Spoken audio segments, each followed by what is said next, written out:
듣다 보면 내공이 쌓이는 방송 2시간 철학의 돌풀입니다. 진희입니다. 라한입니다. 네, 저희는 요한네스 일슈베르거의 서양 철학사 상권 고대화 중세 편을 읽고 있고요. 아리스토텔레스의 특수 형이상학 보고 있습니다. 영혼에 대해서 저희가 얘기를 하고 있죠. 271쪽을 보도록 하겠습니다. 요거를 지난 시간에 얘기하다가 말았는데 정신, 로고스, 이성, 노우스 요 얘기하다가 말았어요. 요걸 진희님께서 정리를 한번 해주시죠. 네. 사실은 아리스토텔레스에 대해서 얘기한 바가 별로 없어서 그러니까. 그렇긴 하지만 아리스토텔레스의 심리 철학에 대한 부분 그리고 영혼론이라고 말할 수 있는 그 그쵸. 부분에 대해서 이야기하고 있었다. 맞습니다. 아리스토텔레스의 영혼은 인간 본질이자 동시에 우리가 정신이라고 말할 수 있는 마음이라고 말할 수 있는 그런 영역에 그리고 신체와 더불어서 종합적인 어떤 개념을 가지고 있었다라고 얘기하던 중이었습니다. 전 궁금한 게요. 그 271쪽 위에서 5번째 그 정신 로고스 하면서 그런데 이 정신은 오성과 이성으로 나눠지잖아요. 근데 오성은 추론적인 사고와 판단을 할 때에는 오성이 작동을 하고 그다음에 개념과 근본 명제를 직관할 때에는 이성이 작동을 해요. 왜 이렇게 나눴을까? 분류한 이유가 뭘까? 근데 오성에서 재밌는 게요. 오성은 판단, 사고와 판단인데 이성은 가만히 보시면 개념과 근본 명제를 직관한 거예요. 직관이에요. 인사이트 했다는 그냥 다른 거예요. 그러니까 오성보다 이성이 더 높죠. 그 위계상으로 높은데 재밌는 게요. 오성은 사고와 판단을 해요. 간단히 말하면 이성은 직관을 해요. 개념과 근본 문제를 꿰뚫어 본다는 거죠. 그러니까 번개처럼 빠바박 해서 이게 개념이야. 이게 근본 명제야. 이렇게 본다는 거 직관. 근데 왜 이런 식으로 얼핏 지금 현대인이 봤을 땐 사고와 판단을 하는 게 직관보다는 더 높을 것 같잖아요. 사고는 얼마나 막 추론하고 하면서 골머리가 아프겠습니까? 근데 직관 같은 경우는 틀릴 경우도 많단 말이죠. 직관이기 때문에. 근데 이건 아리스토텔레스는 고대인들은 직관을 사고와 판단보다 더 위에 뒀어요. 요걸 가만히 뜯어보면 재밌지 않나요? 왜 그랬을까요? 이게 질문입니다. 진희님은 어떻게 생각하세요? 재밌잖아요. 왜 직관을 더 높게 봤죠? 저는 이제 시대적으로 봤을 때는 오늘날의 관점이 된 거죠. 직관이 원래는 사고의 영역에서 좀 높이 이성의 어떤 작용으로서의 중심된 정신작용으로 원래는 있었는데 오늘날 직관의 위상이 떨어진 거잖아요. 그 부분을 봐야 될 것 같아요. 왜 직관의 위상이 떨어졌나? 오늘날 봤을 때 직관적인 생각이라고 한다면 우리 애플 기계 보면 직관적인 디자인 하잖아요. 그냥 이제 간단히 우리가 스위치 보면 누를 수 있는 딱 보면 알아. 그걸 말하는 거죠. 근데 그 부분이 현대에 와서는 좀 가치가 좀 절하됐다 보시는 거죠. 그렇게 평가절하되는 맥락으로. 왜 그랬을까요? 그러게요. 왜 그럴까요? 그 부분을 봐야 될 것 같은데 재밌죠. 근데 이렇게 따져보니까 왜 직관이 당시에는 그렇게 높게 쳐졌지? 아마 이제 뒤에 가면 좀 짐작할 수 있는 바가 나올 수는 있겠는데 저도 그냥 직관적으로 지금 이 문장만 보고 얘기를 해본다면 이성의 대척에 있는 부분이 이제 감성, 감정, 감각 이런 것들이 있을 텐데요. 이성주의와 경험주의가 이제 대치를 하면서 우리가 감각이나 감정적인 부분이 이성과 대비적으로 놓고 봤을 때 조금 더 덜한 것으로 좀 못한 것으로 여겨지게 된 것이 이제 이성주의 관점에서 볼 때의 이야기죠. 그래서 아마도 이제 직관의 부분이 직관적인 사고가 오늘날 와서 좀 이렇게 평가를 받는 것이 아닐까. 그래서 지금 이 문장이 우리 눈에도 이상하게 보일 수 있는데 근데 이런 것이 이제 현대 철학자들이 많은 수 복권을 시켜 놓습니다. 이제 개념들에 포섭되지 않는 영역들을 직관으로 파악할 수 있다고 보았고요. 이제 많은 수 얘기가 되는 베냐민 같은 그런 철학자들은 우리가 진리를 생각할 때 진리는 이성적으로 우리가 신화적인 어떤 개념들로서 설명할 수 있는 영역이 아니라 섬광과도 같은 그 별자리에 네. 떨어지는 그 섬광과도 같은 그런 직관으로만 포착할 수 있는 것이다라고 얘기를 하고 있죠. 그래서 어떤 직관에 대한 영역을 좀 복권시켜 놓는 그런 작업들이 현대 철학에서도 또 있고, 그래서 이런 부분들 한 맥락에서 생각을 해본다면 또 이해도 됩니다. 특히 이제 이런 것들은요 종교에서 직관이 작용하는 경우가 많잖아요. 뭐 깨달음이라고도 할 수 있는 불교의 깨달음. 내가 깨달았어. 갑자기 깨달았어. 수십 년 동안 수행을 하는데 갑자기 깨달았어. 기독교도 그렇죠. 내가 어떤 죄가 있는데 그걸 끙끙 앓으면서 기도를 했더니 어느 순간 하나님께서 갑자기 깨달음을 준 거죠. 계시를 준 거죠. 그러니까 종교 예전에 고대인들은 종교와 이렇게 분리되어 있지 않고 항상 연결되어 있었기 때문에 그런 직관, 어떤 깨달음 이런 것들 신비하잖아요. 일단 깨달음은 신비한 건데 내가 어떻게 깨달았는지 그걸 연역적으로 추론할 수는 없고 어쨌든 깨달아진 거야. 근데 그래서 종교적인 것과도 관련이 있지 않을까? 이런 생각도 드네요. 네. 갑자기. 그래서 신적인 것으로 얘기를 합니다. 앞서 말했던 베냐민 신적. 같은 경우도 직관의 영역을 신적인 것이라고 해요. 신이라고 말하진 않아요. 신적. 근데 신적인 것 이렇게 얘기를 하죠. 그래서 사고와 판단보다 직관이 더 높은 거죠. 위계상. 노 그라운드 상태에서 판단을 한다는 건 사실 믿음의 영역이기 때문에 믿음이죠.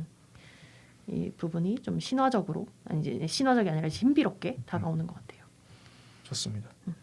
그래 또 한번 또 짚고 넘어갈 부분이 있는지 한번 볼까요? 혹시 어떤 문장들이 좀 더 와닿으셨는지. 저는 천천히 읽어보는 게 가장 도움이 많이 되더라고요. 예, 네. 좋습니다. 그래서 정신은 여기서부터 읽을게요. 예.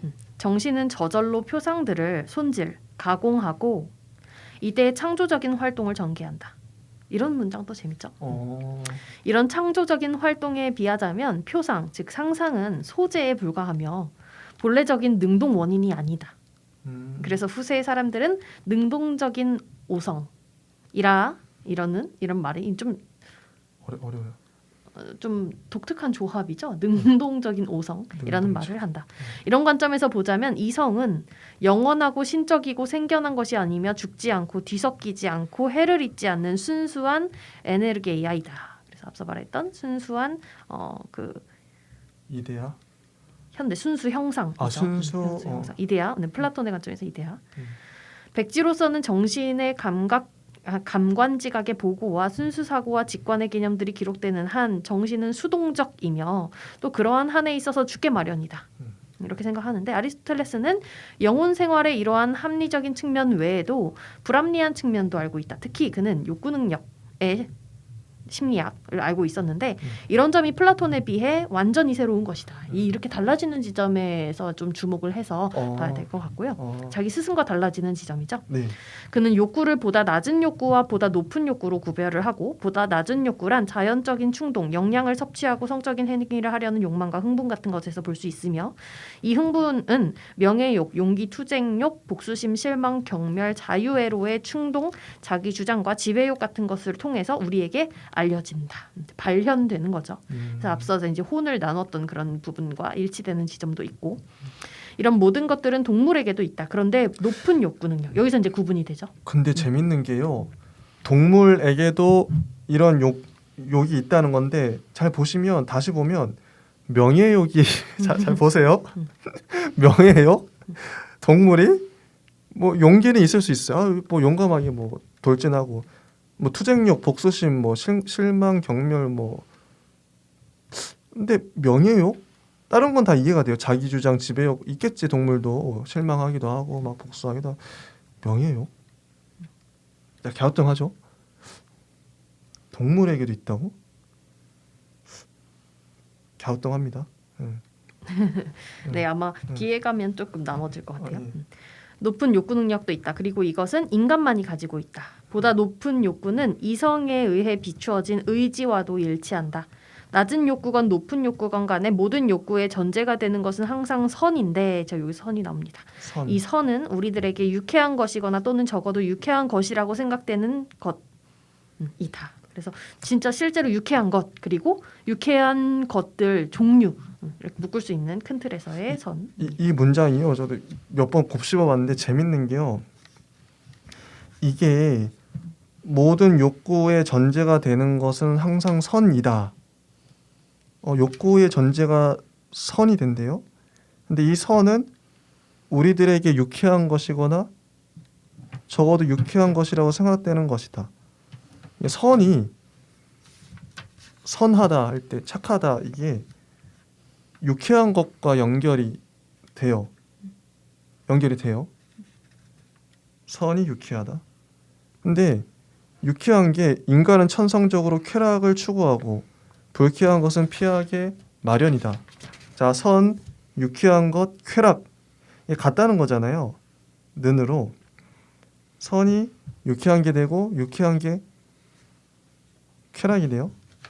여기서 이제 왜 선이 나왔느냐 이게 이제 궁금하신 거죠? 쾌와 불쾌가 왜 이 맥락에서 나왔느냐. 그러니까 이게 갑자기 연결이 보통은 우리가 선하다를 유쾌하다 이렇게 연결짓기가 좀 어렵잖아요. 아마 유쾌가 불쾌의 반대입니다. 쾌락. 그러니까요. 그래서 이제 유쾌하다고 오늘 현대인들이 말하면 재밌는 것만 생각이 유쾌해. 돼요. 네, 개그 콘서트 생각나죠. 유쾌 뭐 네. 상쾌 뭐 그런 것뿐만 아니라 이제 쾌락의 요소들이죠. 불쾌의 이제 반대에 있는 모든 것. 연결이 잘 쉽게 잘 안 되더라고 이 단어들이. 그래서 여기서 왜 이런 맥락이 나왔냐면 욕구 얘기를 하면서 그 다음에 우리가 반드시 얘기를 해야 될 것이 이제 장소의 이동과 사고, 혼과 관련되는 것들, 이성에 관련되는 것들이죠. 그래서 이 맥락에서 인간에게만 있어야 하는 그런 뭐 영혼 관련된 본질 이런 얘기를 하기 위해서 사실은 이 얘기를 하고 있는 겁니다. 유쾌, 불쾌를 구분하고 선과 악을 구분하는 능력 그것이 사실은 인간에게만 있다. 이런 맥락으로 말을 하고 싶은 거죠. 여기서는. 네. 그래서 현대적으로 보면 질문을 할 거리가 되게 많아요. 그래서 그렇죠. 우리는 뭐 인간이니까 이제 인간은 꼭 이제 욕구, 욕망을 같은 맥락에서 본다면 우리는 꼭 선한 것만을 욕망하게 되는가? 이런 질문이 이제 현대에 와서 가능해지게 되는. 그때 당시에는 당연히 네, 그렇죠. 인간은 선한 걸 욕망 이게 당위적으로 네. 인간이라면 마땅히 선한 거를 욕망을 해야 돼 이런 거겠죠. 네. 근데 지금은 또 아니란 말이죠. 네, 그래서 그런 질문 역시도 사실은 아리스토텔레스의 그늘 아래에 있는 질문들이죠. 맞아요. 여러 가지로 파생이 되는데 더 읽어보면 마련이다. 그렇게 인간을 이해하고 있었고 따라서 가치 있는 것과 가치에 반대되는 것이 행위의 동기가 된다. 원칙적으로 인간은 자기의 의지 생활에 있어서 결단의 자유를 가지고 있다. 결단의 자유가 없으면 인간이 아니라고 본 거예요. 거꾸로 보면. 맞아요. 그러나 사실에 있어서는 물론 여러 가지 사정들이 의지에다 영향을 미치며 이런 사람들이 다소간에 인간의 자유를 저해야 한다. 특히 이런 저해는 여기서 분노의 예시가 나옵니다. 분노, 미움, 공포, 부끄러움, 동정, 마음이 내키지 않음 및 질투 등과 같은 격정, 이제 격정의 예시예요. 격정 때문에 생긴다. 이런 격정들은 항상 그 결과로서 기쁨이나 슬픔이 생기게 하며 따라서 인간의 의지를 촉진시키거나 저해하게 된다. 라고 말하면서 여기서 인간의 의지로서 생겨나는 여러 가지 것들을 얘기를 하고 있는데 인간의 의지가 앞서 이제 얘기했던 욕망들 중에서 가장 높이 있는 것이고 높은 욕구에 해당되는 대표적인 예이었던 거죠. 그래서 인간 여기서 이제 읽다 보면 의지 없는 인간은 인간이 아닌 것처럼 느껴지게 됩니다. 그렇죠. 그래서 이어서 우리는 아리스토텔레스의 심리학, 이제 여기서는 심리 철학이겠죠. 영혼론. 심리학이 플라톤보다 훨씬 더 비합리적인 것을 고려하고 있다는 것을 알 수 있다. 그래서 비합리적인 것이 무엇이냐면 아리스토텔레스가 식물적인 영혼, 감각적인 영혼 및 이성적인 영혼을 구별했기 때문에 그에게 있어서는 도대체 인간이 통일적인 영혼을 가지고 있는가 이런 물음이 생길 만하다. 요거 중요해요. 요거 재밌어요. 요 물음. 네. 한번 논의해 볼 만합니다. 그렇죠. 그래서 여기 논의를 어떻게 마무리하고 있는지를 예. 보고 얘기를 하면 될 것 같아요. 좋습니다. 저는 이 물음 이전에 어쨌든 플라톤, 소크라테스 그리고 아리스토텔레스가 모두 신에 대한 이야기를 했잖아요. 그 무덤을 그쪽으로 하기도 했고 그래서 신에게도 영혼이 있었나라고 생각되는 부분이 아직 없어가지고 그 부분이 궁금했습니다. 신은 인간이 최고의 영혼이라 하는데 그러면 신도 인간과 같은 영혼인 건지 그 이상의 영혼이 있다고 생각했던 건지 아니면 신은 죽지 않으니까 영혼이 신과 아예 신체와 영혼이 같은 존재로 본 게 봤을지 이런 부분이 궁금했습니다. 완벽하진 않지만 아마 279페이지 맨 마지막 줄부터 그런 이야기가 나오긴 해요. 신론. 신에 대해서 이제 아리스토텔레스는 이렇게 확신했던 것 같다. 이런 맞아요. 형태의 문장들이 나옵니다. 다음 주에. 그래서 이제 영혼의 단일성에 대한 의문이 생기는데 인간의 영혼은 단일한가? 우리는 단일한가? 영혼을 한 개만 가지고 있는가? 이런 이제 질문. 되게 재밌어요. 이어지죠. 마땅히 그냥 나는 내 영혼 생각할 난 당연히 한 명이잖아요. 근데 우리가 지금 일반적으로 생각하는 그 영혼 있죠. 이제 우리 그러니까. 이모티콘에서 이렇게 혼이 빠져나가는 그런 형태의 혼이 아니라 그러니까. 여기서는 현대적으로 봤을 때 자아, 정체성 이런 거 여러 가지로 다 말할 수가 있어요. 마음, 감정, 정신. 그럼 우리는 하나만 있는가? 그거에 대해서 물어보고 있는 거죠. 재밌어요.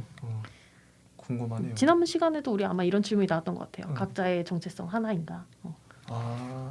내 안에 자기 동일성 이런 얘기 했었죠. 내 안에 여러 사람이 있다.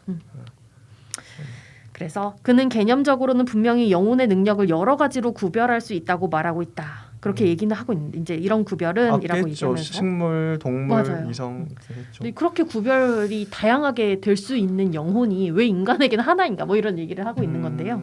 영혼에 관하여라는 책에서 그 이제 이런 인용이 나옵니다. 이런 구별은 장소에 따라 생기는 일도 많다. 그냥 직관적으로 봤을 때 그런 것 같아요. 내가 교수자로서의 정체성, 딸로서의 정체성, 뭐 아내나 여자친구나 뭐 선생님이나 뭐 학생이나 여러 가지 정체성이 있을 수 있는데 맞아요. 왜냐하면 식물에 있어서는 가령 이것들이 잘려져서 여러 부분들이 서로 떨어져 나가게 되어도 그 중에서 몇 토막은 계속해서 살아나간다는 것은 분명한 일로 드러났기 때문이다. 여하튼 이 나눠진 부분들 안에서 살고 있는 영혼은 현실태로서는 각각의 식물 안에 하나밖에 없는 것이지만 가능태로서는 여러 개가 있기 때문이다. 여기서도 현실태와 가능태가 공존하고 있고 그리고 우리는 두 토막으로 잘린 곤충에게 있어서 이제 다른 영혼의 능력을 고려할 때에도 이와 같은 것을 알 수 있다. 뭐 도모아뱀 이런 거 떠올릴 수도 있겠고요. 그러나 아리스토텔레스는 이제 인간에게 있어서는 영혼이 하나밖에 없다고 고집하고 이제 확언을 합니다. 여기서 중요한 부분이고 만약에 우리가 비판적인 생각을 갖는다면 왜 그럴까라고 의문을 갖는다면 이 문장에 가져야겠죠. 인간은 왜 영혼이 하나밖에 없을까? 그러게. 하나밖에 없다면 그 영혼은 어떤 영혼인가? 이렇게 생각을 해야겠고 실제로 영혼의 부분을 나눴던 플라톤에게 반대하고 있다. 이제 영혼의 부분을 나눴던 플라톤이라고 해요. 플라톤은 머리 가슴 배로 그렇죠. 나누죠. 그러나 이성과 사고 능력, 즉 정신적인 영혼은 아리스토텔레에게 있어서는 나누어질 수 있는 것이다. 그럼에도 불구하고 그는 인간 영혼이 하나라고 하고 이 영혼에 의해서 우리들이 살고 지각하고 생각한다고 말하고 있다. 그래서 이제 플라톤이 생각하는 영혼 개념과는 좀 차이가 있었을 것 같아요. 그런데 영혼이 정말로 하나라고 한다면 인간에게 있어서는 낮은 영혼과 보다 높은 영혼이 어떻게 관계하는가? 여기서부터 질문이 계속 이어집니다. 질문 좋아요. 이런 거. 낮은 영혼은 보다 높은 영혼 안에 간직되어 있는 잠재적인 능력에 지나지 않는다는 말인가? 분명하게 말하고 있는 바와 같이 신체의 형상으로서의 영혼은 바로 분리할 수 있는 것이 아니라 신체에 있어서의 한 가지 규정을 나타내는 것이라 하더라도 영원한 것을 변화하는 것에서 분리할 수 있는 것처럼 분리할 수 있는 정신의 영혼이 어떻게 해서 육체의 형상일 수 있는가? 이런 질문들을 한번 우리가 답을 해볼까요? 아리스토텔레스가 어떻게 뭐 생각했는지도 궁금하고 우리 각자가 이거에 대해서 어떻게 느끼는지도 궁금하고 그러네요. 영혼이 분리될 수 있는가? 저는 이게 보면서 그러니까 신체가 예를 들어서 내가 뭐 살다가 사고를 당해서 팔이 하나 잘리면 내 팔의 영혼이 사라지는 건가? 뭐 다리가 잘리면 다리의 영혼이 사라지나? 그런 생각도 들고 내 스스로 인식하는 나에 대한 인식, 자기 객관화 이런 게 사실은 변하죠. 내가 두 팔이 사지가 멀쩡할 때랑 사고로 인해서 다 잘려 나갔을 때는 완전히 다른 나로 내 스스로 인식할 것 같아요. 다르죠. 그래서 인생이 완전히 같을 수 없고 그런 맥락에서 본다면 사실 이렇게도 볼 수 있지 않을까 싶은데 그게 전부는 또 아니죠. 재밌는 게 아까 인용문 읽다가 듣다가 장소에 따라 생기는 일도 많다 하면서 근데 이거 할 때 깜짝 놀란 게 그러면 아까 이제 나는 어느 곳에서 딸이고 집에선 딸이고 학교에 가면 뭐 학생도 되고 회사에 가면 직장인이 돼요. 이거를 그 각각을 하나의 영혼이라고 봤을 때 완전 다르게 행동을 하잖아요. 그 상황에 맞춰서. 그러면 내가 책임지고 있고 뭔가 있는 장소 뭐 소모임이라든지 어떤 사람은 그런 장소가 10개라고 치고 어떤 사람은 한 2-3개밖에 없어. 그럼 10개에 있는 사람은 영혼이 더 많은 건가? 재밌죠? 더 많은 영혼을 갖고 더 많은 삶을 살아내고 있는 건가? 제가 그 저희 이제 채널에서도 읽었던 책 중에 신영복 선생님의 그 강이 나의 동양고전 독법에 나오는 문장인데 어떤 문장이 있냐면 한 시대의 삶이 더 많이 들어가 있는 삶일수록 예를 들어서 이제 7, 80년대 그 민주화 운동을 학생 투쟁을 했던 사람이 있다고 쳐봐요. 근데 그런 사람은 자기가 함유하고 있는 자기가 겪어낸 시대의 영혼이랄까요? 시대의 영혼? 이것도 재밌네. 시대의 영혼이 더 많이 들어와 있겠죠. 근데 어떤 사람은 그 시절을 살면서 뭐 개인적인 뭐 일하느라고 뭐 여러 가지 사정으로 그런 투쟁을 못했어. 그냥 자기 삶을 살기도 급급했던 거죠. 근데 우리가 보통 이제 위대한 인물이라고 칭하는 사람들을 보면 대부분이 그 시대를 함유하고 있는 그 시대를 이렇게 뭐 시대에 앞장서서 뭔가 이제 투쟁을 한다든지 그런 사람들이 있잖아요. 그런 사람들은 시대의 영혼을 더 많이 머금고 있는 건가? 더 그 시대를 더 잘 살아낸 건가? 뭐 이런 영혼적인 측면에서 재밌지 않나요? 부분적으로는 전 동의하고요. 왜냐하면 경험을 아무리 많이 다양히 했다고 해서 그것이 절대적인 총량으로서의 그 풍부한 질적인 어떤 요소가 강력해지는 건 아니잖아요. 누가 측정할 건가? 그게 뭐 신이 있어서 야 너는 너는 뭐 민주화 투쟁도 했고 해서 넌 다른 사람보다 더 잘 살았어. 이게 누가 그걸 측정하지? 오히려 더 못할 수도 있어요. 왜냐하면 사후에 그 시대에 대한 재평가가 이루어지면서 우리가 당시를 살아냈던 사람들이 못 봤던 요소들을 실제로 우리 이후에 많이 발견하기도 하고 그런 것들을 연구한 사람들이 더 잘 알기도 하죠. 그 당시에 살았던 사람들보다. 그래서 저는 좀 반반이고요. 반대도 충분히 가능합니다. 아무리 공부 많이 했어도 그 시대를 살아낸 사람을 어떻게 너무 능가하거나 뭔가 견줄 수는 없는 그런 지점도 있기 때문에 네, 그 부분이 이제 절대적으로 뭐가 맞다라고는 할 수 없을 것이고 반반 그렇게도 볼 수 있고 저렇게도 볼 수 있는 지점이 반드시 존재합니다. 영혼에 대해서 뭐 라한님은 혹시 생각하시는 게 있으세요? 저는 엄청 많은 생각을 했는데 다 꺼낼 수는 없고 다 꺼내셔도 될 것 같아요. 너무 네. 궁금하네요. 궁금해요, 진짜. 시대적인 영혼 이런 것도 생각했는데 그보다는 한 가지의 영혼이라고 했을 때 아리스토텔레스의 입장에서 그 시대에도 분명히 그런 사람들이 있었을 텐데 샴 쌍둥이 같은 한 몸에 여러 이제 그거를 생각해 보면 그러니까 거기서는 들어갔을 때는 그러면 영혼이 머리에 있는 거면 2개일까? 심장에 있는 거면 하나? 아니면 몸 전체라면은 결국은 하나인가? 결국 어쨌든 뇌는 2개잖아요. 그 판단이나 이런 건 2개를 하는데 영혼은 그러면 어디서 어떻게 발생하는 걸까? 무협지 같은 데서는 영혼은 아니지만 영혼과 맞먹는 힘을 내는 그 무슨 그 기가 있거든. 그 기는 여기 어딘가 단전에 있다고 하는데 그런 것처럼 할 수 있을까? 그리고 영혼을 마주할 수 있을까? 결론적으로 명상을 하면은 많은 사람들이 이제 뭔가를 얻잖아요.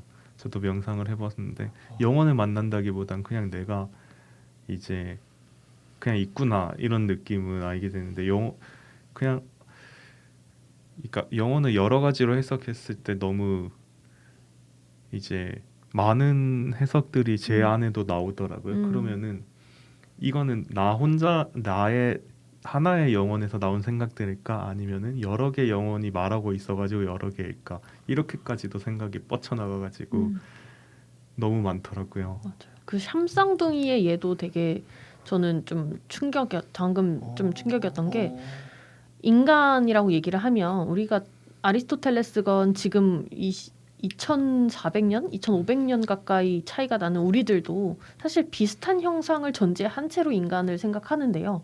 방금 샴쌍둥이와 같은 예를 한 번도 생각을 해본 적이 없어요. 아리스토텔레스 읽으면서, 재밌네. 플라톤 읽으면서도. 재밌어요. 그렇죠. 그래서 재밌어. 인간에 대한 이미지, 형상, 뭐 진료라고 말할 수 있다면 뭐 그런 것들이 되게 오래된 이미지로서의 관습적인 이미지구나라는 것과 그것을 전제하에 우리가 이제 정신 얘기를 하고 있잖아요.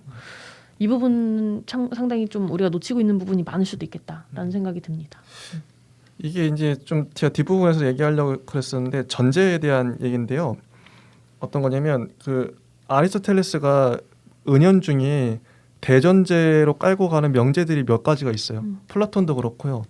플라톤은 한데는 어쨌든 이데아가 있다는 거고 여기도 보면 아까 제가 제일 처음에 말했던 거 어쨌든 영혼이 있다는 거잖아요. 그 영혼을 증명할 필요도 없이 아리스토텔레스한테는 영혼이 있어요. 이거 근데 저는 아까 질문했죠. 영혼이 진짜 없으면 어떡해? 기계가 영혼이 있는지 없는지 잘 모르는 것처럼 우리도 어떤 기계 작용에 의해서 전기 신호에 의해서 작동하는 존재들이라면 영혼은 없을 수도 있어요. 진짜. 그러니까 이런 전제가 중요한데요. 저는 이제 시대마다 이건 뭐 시대마다 개인마다 그러니까 시대가 공감할 수 있는 어떤 전제가 지금 21세기에 대한민국을 살아가는 대부분의 사람들이 공감할 수 있는 찬성할 수 있는 전제가 있다. 거기서부터 이 시대의 철학이 시작되는 거죠. 아리스토텔레스가 영혼을 전제했을 때 아무도 이 그리스인들은 반박을 하지 않았을 거예요. 당연한 거니까. 영혼은 당연히 있으니까. 그거에 대해 증명할 필요도 없고. 근데 현대에는 영혼이 있는지 없는지부터가 일단은 아리까리 의심이 되잖아요. 그러니까 이건 영혼 자체는 전제가 될 수 없고. 근데 이게 어쨌든 하고 싶은 말은 저의 전제는 그거인 것 같아요. 전 우주가 모든 생명체들이 하나로 연결되어 있다. 이게 저의 대전제예요. 아마 대부분의 사람들이 공감하지 않을까? 연결성, 유기체죠, 유기체. 그 남극의 얼음이 녹으면 전 지구가 영향을 받고 뭐 이런 얘기 많이 하잖아요. 그러니까 한 사람이 아프면 다른 사람들도 이게 이런 연결돼 있다는 거. 어쨌든. 제가 생각했던 생각 대전제. 중에서도 영혼이 만약에 과학적으로 세계는 두 가지로 구분되잖아요. 컴퓨터 영과 일처럼 입체랑 파동. 영혼이 만약 파동이라면 전체 다 연결돼 있을까? 이 생각도 저는 아까 그 많은 생각 중에 했었는데 이제 너무 멀리 나가는 이야기라 그냥 생각했었는데 지금 얘기가 또 들어와서 다시 맥락이 맞는 것 같아서 얘기를 해봤거든요. 좋습니다. 그리고 영혼의 시작은 만약에 있다면 어딜까? 태학인데 그 엄마 쪽에 있는 그 반쪽에서부터 시작인 걸까? 아니면 정자. 네, 그래서 어디 있지 영혼이? 네, 그런 부분도 궁금했고 그리고 진짜 그러면 궁금하네. 영혼의 끝은 죽음으로 보통 끝나지 않잖아요. 그럼 그 많은 영혼들은 어디 있을까? 결국은 귀신이 된 건가? 저도 궁금해요. 영혼이 진짜 있다면 뭐 저기 천국에 가 있나? 아니면 지금 여기 떠돌고 있나? 근데 영혼이 있다 없다를 계속 얘기를 하고 있는데요. 그런 또 그 안에 전제가 있습니다. 어떤 우리는 존재가? 영혼을 알고 있다가 전제죠. 근데 그게 알고 있다는 영혼을 다 각기 다른 형태로 알고 있다를 말하고 있기 때문에 그게 사실은 일치가 되어야 제대로 된 얘기를 할 수 있을 것 같아요. 나는 정신으로서의 영혼만을 말하는 거야. 아니면 나는 인간 자체에 대한 본질로서의 영혼만 말하는 거야. 아니면 나는 마음의 차원을 얘기하는 거야. 각각 다르죠. 그러니까 영혼이라는 단어가 너무 포괄적이기 때문에 그걸 좀 더 세분화해서 영혼에 대한 정의를 디테일하게 해야 된다. 네, 그래서 이제 아리스토텔레스가 말하는 영혼이 무엇인지에 대해서 정확하게 우리가 이제 읽어 나가는 게 1차적으로 중요할 것 같고요. 맞아요. 그래서 아리스토텔레스가 영혼에 대해서 얘기하고 있긴 하지만 오늘날의 관점에서 정신과 무엇에 대한 얘기가 포괄적으로 들어있네. 그러면 그것들에 대해서 이제 세분화해서 우리가 나누는 게 훨씬 더 정확할 것 같아요. 그러니까 이게 대전제가 이게 철학도 그렇고 종교도 그렇고 어떤 믿음이라는 거 대전제는 그냥 믿어버리는 거거든요. 플라톤은 이데아가 있다고 그냥 믿어버렸어요. 아리스토텔레스는 영혼이 있다고 믿고 저의 대전제는 아까 말했던 것처럼 모든 존재들이 연결되어 있다. 이 유기적으로 유기체성 이게 한 몸인데요. 그게 제가 만약 철학을 한다면 이런 식으로 글을 쓴다면 연결되어 있다는 이 전제를 깔고 들어가 그 모든 것들이 이 전제에 맞춰지는 거죠. 전제에서부터 시작되는 거죠. 그러니까 저의 전제들 여러분들도 한번 생각을 해보세요. 구독자분들도 나의 전제는 뭐지? 그 전제에 의해서 모든 것들이 논리가 다 꿰맞춰질 거예요. 아마 생각하시다 보면 그 전제를 깔고 그걸 옹호하기 위해서 나의 논리가 작동을 하는 거죠. 재밌어요. 이런 것들이. 예. 전 문득 궁금해진 게 영혼이란 단어는 유효 기간이 있을까요? 영혼이라는 단어가 나중에 사라질 수도 네. 있다. 있을까 아니면 끝까지 그냥 계속 얘기될지 궁금해서. 얘기 되겠죠. 영혼은 이제 좀 보이는 것과 보이지 않는 것, 보이지 않는 어떤 그러니까 이게 다 그 비시각적인 어떤 뭔가가 있어. 마음이든 그게 뭐 어떻게 표현하든 간에 좀 낡은 단어가 될 수는 있을 것 같아요. 낡은 단어. 종교적인 시대를 거치면서 그러네. 이게 많이 퇴색됐잖아요. 맞아요. 지금에 와서는 그 종교적인 영역과 그리고 우리 귀신으로 자꾸 이미지가 떠오르는 그런 고스트. 것들. 네. 그래서 영혼. 네 많이 퇴색될 수는 있으나 단어가 사라지기는 또 쉬운 일이 아니니까 단어는 쓰이되 다른 쪽으로 많이 쓰이지 않을까 싶은데요. 그럴 수 있겠네요. 어려운 문제죠. 하나의 개념이나 정의도 확정을 내리기가 힘든데 그것이 또 무엇인가에 대해서 있는지 없는지까지도 얘기를 하려니 좀 잡히지 않는 얘기를 계속적으로 하고 있는 그런 느낌이 많이 듭니다. 맞아요. 진짜 그래요. 그래서 뒷부분을 계속 보면 우리들이 영혼의 발생과 죽은 뒤에 영혼이 계속해서 있다고 하는 문제를 생각할 때 그대로 나왔네요. 예. 특히 몇 가지의 어려움이 나타나게 된다. 아리스토텔레스에 의하면 낮은 단계의 영혼은 생식을 할 때에 아버지로부터 자식에게 옮겨지는데 영혼 출생설이라 그래요. 이때 당시는 이해가 가는 게 남자가 특히 아버지가 그때 당시에는 이제 어머니 솔직히 여자들은 사람으로도 안 치던 시대였으니까 아버지의 정자로부터 이렇게 옮겨진다 이렇게 봤겠죠. 반하여 능동적인 오성은 밖에서부터 문으로 들어오는 것이며 신으로부터 유래되는 것이다. 동물 발생론. 신이 능동적인 오성을 막 이렇게 주나 봐요. 하늘에서 인간한테 이렇게 봤다. 좀 되게 여기까지 오니까 되게 좀 웃긴데. 근데 이때 이제 사상이 물활론이라고 해서 이제 물체나 이런 데도 영혼이 있다라고 생각을 했을 것이고요. 또 이제 자연의 관점에서 보면 정령론도 되게 많아서 그런 관점에서의 동물 정령. 발생론이 또 있을 것 같아요. 이 시대에 그러면 제일 많았던 게 그 석고가 아닌데 그 동상들일 텐데 그것 되게 아름다움에 그 표현돼 있잖아요. 그런 것에서 영혼이 있다고 믿었었나요? 아마 많은 사람 모두가 아니었어도 또 물활론의 관점에서는 또 일리가 있지 않았을까.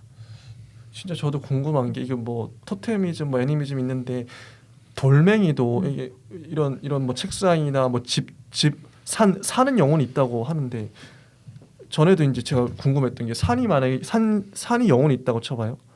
그러면 산 안에도 돌멩이도 있고 나무도 만약 영혼이 있어? 그럼 나무의 영혼과 산의 영혼의 차이는 뭐지? 산이 품고 있는 이게 좀 인간의 육체를 봐도 재밌는 게요. 나의 영혼이 있는데 내 장기 대장의 영혼, 손바닥의 영혼, 발바닥의 영혼이 따로따로 있나? 이게 잘 모르겠는 어디서부터 어디까지가 경계고 각자를 내가 다 품고 있는 내가 산처럼 산이 나무 돌 다 품고 있는 것처럼 영혼 덩어리가 이렇게 합쳐지면 또 하나의 거대한 영혼. 지구도 솔직히 하나의 영혼이라고도 할 수 있잖아요. 지구라는 영혼, 또 아니면 우주라는 영혼. 이게 어떻게 구분이 이게 상상이 잘 안 가요. 이게. 그래서 이 당시에 사람들이 반드시 어떻게 생각했다고는 우리가 확정하거나 단정할 수는 없지만 아리스토텔레스만큼은 얘기를 해볼 필요가 있겠죠. 아리스토텔레스가 진료와 형상에 대한 얘기를 하면서 사실은 형상, 즉 플라톤에게는 이데아, 이제 이것이 모든 진료 안에 내재되어 있는 가능태로서 존재한다고 얘기를 하고 있는데요. 그런 맥락에서의 영혼을 얘기하고 있습니다. 그래서 이제 방금 말씀하셨던 뭐 나무의 영혼이라고 하면 나무라는 진료 안에 내재되어 있는 형상이겠죠. 순수 형상. 그리고 뭐 돌멩이, 우리가 이제 돌멩이로 뭔가를 조각한다 아니면 뭔가의 쓰임으로 쓰인다라고 하는 이제 목적론적인 생각에서 본다면 돌멩이 안에도 영혼이 있다라는 말은 돌멩이라는 진료 안에 있는 형상을 읽어내는 거겠죠. 형상. 네. 그 이데아. 이데아. 그렇습니다. 네. 그런 식으로 이제 이해를 해주셔야 하지. 우리 고스트의 형상으로 자꾸 이제 넘어가시면 그게 자꾸 애매해지게 상상이 됩니다. 그쪽 연결이 돼요. 영원하면. 그래서 뭐 클라게스가 이 대목을 끌어들여 정신이 세계 안에서 생겨났다고 생각하는 것처럼 영혼의 발생은 우주적인 재앙에 의해서 생겨나는 것이 아니다. 오히려 아리스토텔레스는 정신의 영혼은 본질적으로 비감각적이며 감각적인 것에서 발전해 나와 생겨나는 것이 아니라고 말하려 할 것이다. 이 사람 맥락에선 당연해요. 이렇게 말하는 게 플라톤적인 맥락에서도 그렇고, 왜냐하면 감각을 천하게 봤으니까, 위계를 뒀으니까 감각에서 영혼이 생기면 안 된다는 거죠.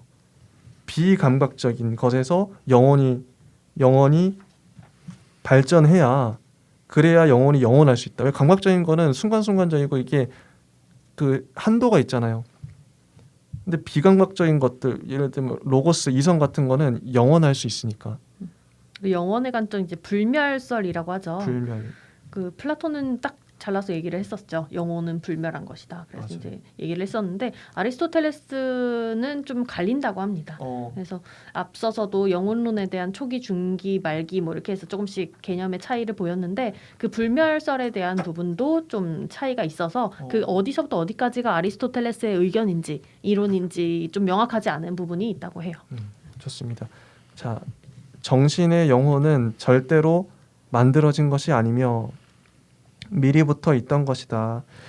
감각적인 영혼은 육체가 죽을 때 죽어버리지만 이 정신의 영혼은 인간이 죽음으로써 끝나버리는 것이 아니다.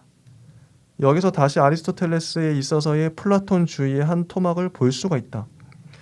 아리스토텔레스가 눈앞에 그려보고 있던 것은 플라톤적인 영혼이다. 이 플라톤적인 영혼이란 비감각적이고 이데아적이며 영원한 진리와 정신에 결합되어 있는 존재자이며 신들로부터 나와서 이것을 통해서 우리들이 신들에게로 이르는 존재자이다. 그러나 만약에 감각적인 영혼과 또 수동적인 오성까지도 죽을 수 있다면 이 플라톤적인 영혼은 어느 정도까지는 독립적인 것이 아니어서는 안 된다. 그러겠네요. 독립적이어야겠네요. 그렇지 않으면 이 영혼들이 죽는다는 말을 다음과 같이 알아들어야 할 것인가?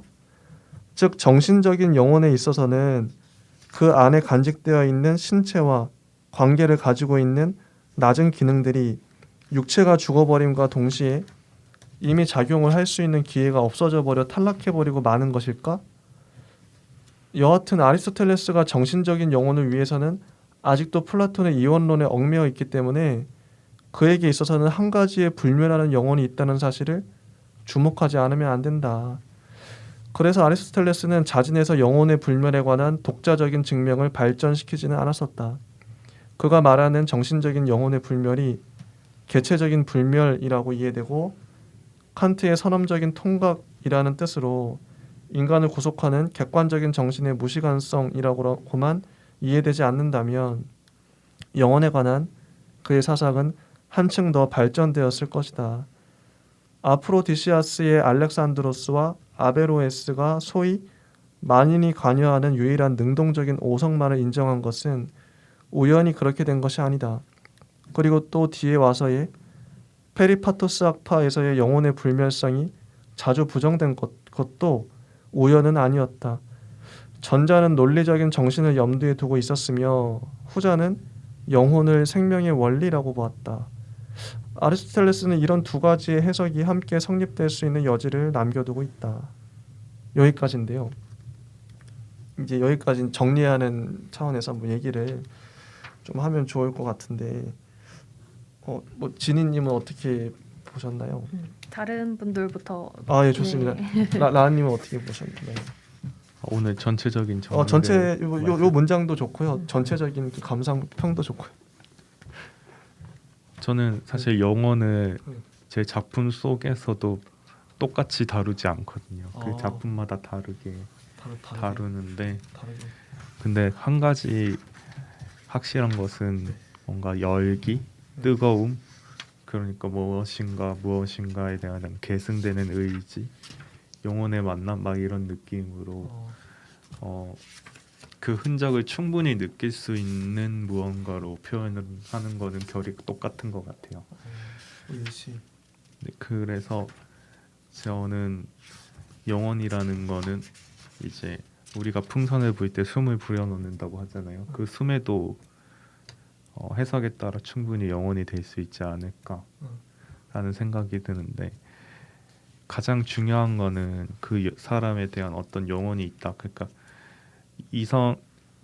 이상향일 수도 있고 이성향일 수도 있고 그 고스트 막 그런 걸 수도 있지만 가장 중요한 건 무언가에 계승할 만한 그런 의지, 계승되는 의지가 중요한 게 아닐까. 아리스토텔레스는 선의 의지를 계속해서 계승시키는, 플라톤은 확실하게 목적성이 있었지만 아리스토텔레스의 그거는 잘 모르겠어요. 근데 그런 계승되는 선의 의지를 말하고 싶었던 게 아닐까라고 혼자서 추측해 봅니다.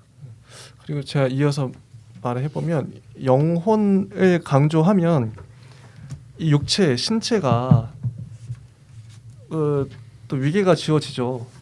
육체는 천하고 뭐 플라톤도 그렇고 아리스토텔레스도 그렇고 똑같아요.